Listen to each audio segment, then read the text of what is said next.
How are you guys? Wyrm here.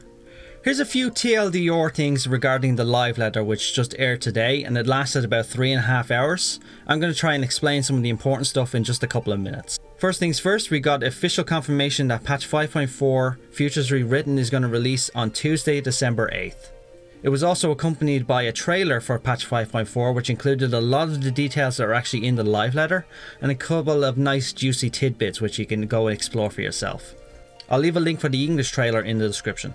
The patch includes everything you'd expect from a major patch. It includes its main scenario quests, new instance dungeons. There's also a new Chronicles of a New Era quest which is going to tie into the new extreme mode that we're actually going to get, which I'll go into in a second. The new trial is called Wyrmlimion and it's going to feature Emerald Weapon as the primary boss of that. There's also our primary new raid dungeons coming in called Eden's Promise and Eden's Promise Savage.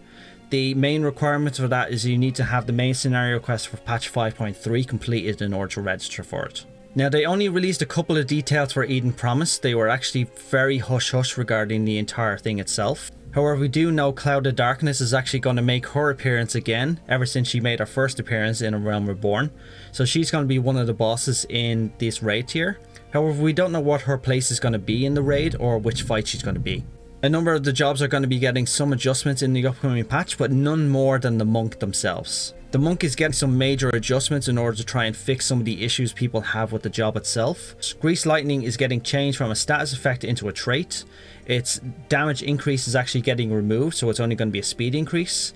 And the potency of all the other monk's abilities is getting increased to compensate. This also includes some changes to abilities that are already there, as well as the additions of some new abilities to make the monk even more fluid. Triple Triad is getting some major updates as well. The gameplay is going to be the same, however the tournament format is going to be completely redone. The tournament format at the moment allows for a tournament every 2 weeks. This is getting changed to being held every 2 hours.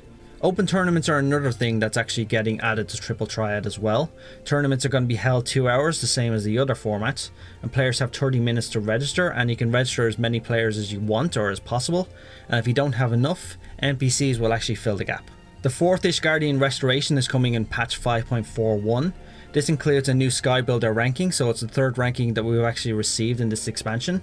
Now this includes everything that we've received in the previous ones. We get the same titles for the same prizes, however the achievements are different. This will also mark the conclusion of the Ishgardian Restoration of the Firmament, so after this, the Firmament is completely done. Now, a monument is going to be constructed as soon as the restoration is completed.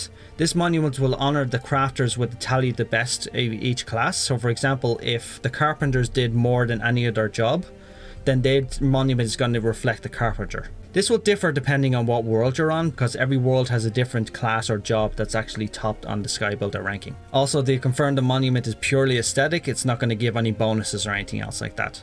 Explorer mode is something everybody's excited about. It allows you to go into a dungeon, it allows you to use your mounts, your minions, and it also allows you free use of all your limit breaks, so it should make for some excellent screenshotting. While in the Explorer dungeon, Yoshi P showed off a few mounts and minions that are going to be coming in 5.4. This includes this Snowman mount, which I'm assuming is going to be part of the new Starlight event which is coming up. But they also showed off the icons for some of the other mounts we may be receiving as part of the new Eden raids and beyond. They also showed off a number of minions as well, including the Golden Ferret, as well as some other ones that we can't really identify at this time. Save the Queen is getting an update, which is part of the Bozan's Southern Front and the whole resistance weapons in general. So there's a new large scale duty getting put in called Delirium Regne. Now this includes a normal 24 player dungeon, but there's no roles required for matching. But then it also includes a Savage mode, which is 48 players, and players must form the parties before they can actually queue into this 48 man. Now they've already confirmed that you can queue in from Gangos, so you can actually form your 8-man group from outside the Southern Front or whatever the Delirium is going to be.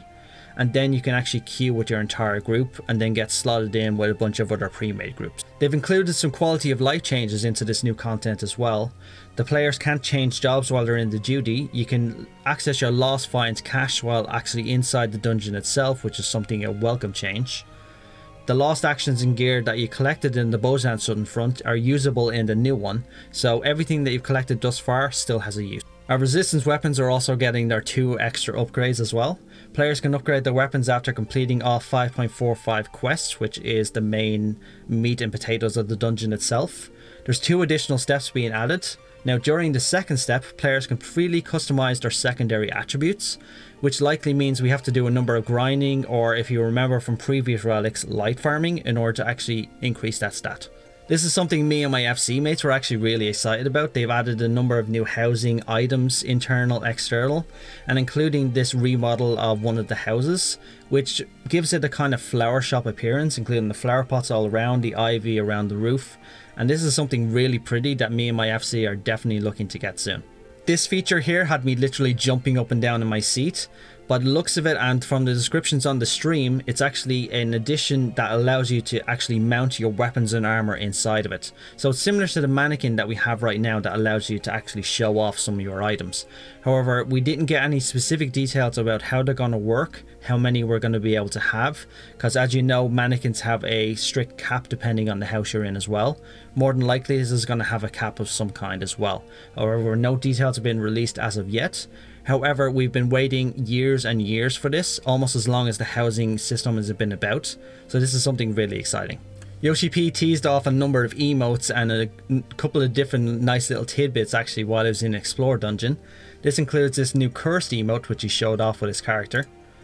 He also did a character sweeping as well, which is something rather interesting. Might make a good roleplay. He also showed off a number of new eating emotes, which include them eating an apple and also eating a rice jam-filled donut. Finally, the most exciting emote, which harkens back to the Omega raids back in Stormblood, is the painting emote, which allows you to paint different colours on the ground. Crafters and world first contenders unite, because this is a major change people have been waiting for. It allows you to just tick a button and allows you to mount all of your materia into all the slots of your crafted gear at a single point. Yoshi P turned it on for the 5th materia meld that he needs to do. It instantly used 39 different materia in like 2 seconds in order to actually add that 5th socket. So make sure you have a big bag of materia, because this is going to be a big one. Yoshi P is going to be actually reading the full patch notes out on a live stream the day before the patch actually releases. Now we do have a 24-hour maintenance before the patch comes out, so it's something nice to keep us occupied. They gave us some details regarding the announcement showcase which they have planned for February. This includes a 14-hour straight broadcast, which includes a number of guest appearances, a couple of nice announcements, and it's going on from Friday, February 5th until Saturday, February 6th. This more than likely is going to be where we actually hear about the upcoming expansion as well.